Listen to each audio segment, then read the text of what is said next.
Hi again, my name is Luke and welcome back to NextGen Hub. Today we'll be talking about orange, so stay tuned.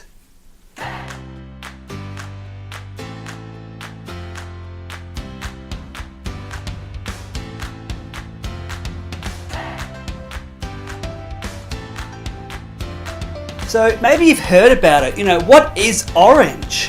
What does orange mean to you? I'm often asked about which curriculum I prefer to use for NextGen ministry, both in kids, youth, and young adults. Now, there are thousands out there, but I really believe that orange is one of the best, and I'm going to show you why. So what is orange? Basically, orange is more than a curriculum. Orange is a strategy that is aimed at seeing our young people grow in their faith according to their faith development. So orange is not just a curriculum, but it's a strategy. Now, to really highlight what orange is, it's really best to use an illustrative purpose. So I'm going to ask you now, think of the colour orange. Now, which two colours make up orange? I'll give you 5 seconds to think about it. If you said red and yellow, you are correct. So let's have orange in the middle, and let's now break the orange apart into red and yellow. Okay, let's focus on the yellow first. So yellow signifies the light of the church. So most light is yellow, so the light of the church. Okay, so you have the church over here. Now the red signifies the heart of the family, because it is so obviously clear that the love of the parents has the greatest influence on the faith journey of a young person. So orange is all about bringing those two influences, that is the light of the church and the heart of the family, together to create one powerful synergy. Now, as someone with a counselling and psychology background, I really see the value in what orange has to offer. They break it up into things that we call phases, or life development milestones. So what orange does is it really focuses on those particular age groups of the young people and helps the young people grasp gospel truths according to their development. Are we getting this? So what it does is it focuses on, say, a 6-year-old and says this is where they're at developmentally, and this is how we're going to help them grasp gospel truths. And that goes all through to the college years. If this is your cup of tea and you want to learn more about the phases and how young people grasp gospel truths, I really recommend the book It's Just a Phase, so don't miss it. It's by Reggie Joyner, who founded Orange, and Kristen Ivy, who has some amazing insights into the different age groups of young people. So I encourage you to pick this book up as soon as you can and have a good read through it. The orange strategy is incredibly strategic and very intentional, and that's what I particularly love about it. And the fact is, the world is always changing, young people are changing, the development age is changing from year to year, and orange always stays ahead of the curve. So I really encourage you to look more into this if I was you. Orange really focuses on partnering with parents and partnering with the family to make sure that our young people are growing up strong and solid and unshakable in their faith. Now, I've had a few parents ask me, Luke, isn't that your job as the next gen or youth pastor or kids pastor to disciple my kids? Isn't it your job? I drop them off and you do it and they're good to go. But the reality is, parents have a much bigger influence over their kids than we as next-gen leaders possibly can. Probably the best way to highlight this is by looking at the maths. So the church on average, whether that's youth ministry, kids ministry, young adult ministry, next-gen ministry as a whole, we have about 40 hours a year to invest in your young people. That's not bad. I mean, we can do some work in that time frame.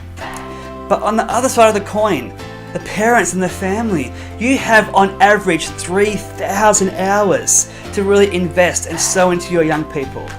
So my question is, why are we, the church, not empowering you or not empowering the parents to really disciple our kids? The reality is, we need to rethink how we do next-gen ministry. No longer is it plausible where you drop your kids off and they get discipled 1 hour a week, 2 hours a week, and they're good to go. the reality is that this stuff needs to be driven and reinforced at home. So one thing I've realized over my particular journey is that I want to spend those 40 hours, yes, investing in the kids, but to really invest in the leaders and invest in the parents as well. So 40 hours versus 3,000, let's bring it together. Let's bring the red and the yellow together, because two influences combined are better than two influences doing their own thing. Maybe you're sitting there right now as a NextGen leader thinking, okay, 3,000 versus 40, I get it, we need to bring it together. But where do we start with that? What I would encourage you to do would be to do these 5 really quick things. The first one would be to run a parent night. Now this could be just really basic, over coffee, over cake, and just start talking about vision together. What do you want as parents, and what do we want as the church? And how can we do those things together? So it's all about starting the conversation and making sure that our young people are really encouraged by both the family and the church. The second thing would be to encourage. Encourage your parents where you can. Encourage your parents when things go well. Encourage them when things aren't going well. Always be that person on the front line to make sure that they are supported. Are you always in the car park, meeting parents before and after a service? Or are you sort of in your own little bubble? So encourage parents where you can and make sure that partnership is tangible and it's visible. The third one is a big one, and this is to cue the parents. So to keep parents informed about what you're learning in whether it's Sunday school or youth group or any sort of NextGen ministry. So I know Orange has this amazing resource that comes with the curriculum, and it's called Parent Q. What Parent Q does is it's a piece of paper, whether it's a card or whatever else, they take it home, the parents take it home, and they're given ideas in how they can reinforce what they have learnt in church. A great low-risk way, and it's all there ready to go. So keep parents informed, give them tips in how they can reinforce what you're doing at church. The fourth one is to strategize together. Now, I touched on this in the parent night, but make sure you keep asking the questions of the parents. How can we do this better? This didn't work before. Last night, this was a disaster. How do you think we can do this together? So it's about using inclusive language and making sure that the parents are feeling like they are valued and they are part of the vision and direction of the NextGen ministry. Number 5 is to tell stories. Now, stories are very powerful because it's real life stuff that people can see and people can think, you know what, this stuff is real, I want to do it too. So I'm not sure how your church communicates, whether it's newsletter, whether it's Facebook, a group, whether it's whatever it is. I would encourage you to try and get some stories in there about how a parent has discipled a young person, and make sure you celebrate that, because the more we normalize this stuff, the more prevalent it's going to become part of your culture. Now, the Orange strategy, I believe, is best used in conjunction with its curriculum. Now, there's different curriculum. There is First Look. First Look is for preschool. You have 252 Basics, which is for primary school age children, or elementary school if you're in the United States. A big part of that is the preteen curriculum too, by Dan Scott. It's amazing. It's really structured and designed for that preteen age.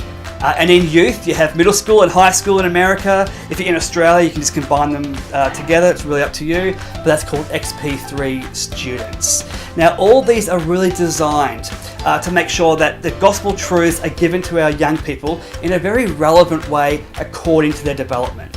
So I'll put some information in the description about how you can look at this stuff. You can get a bit of a trial and see how you go. But I really believe that the Orange curriculum is one of the best for making sure that we are partnering with parents effectively. Because the reality is, as leaders, our influence on these young people, it's temporary. Whether we like it or not, it is temporary. But the influence of the parents and the family is lifelong.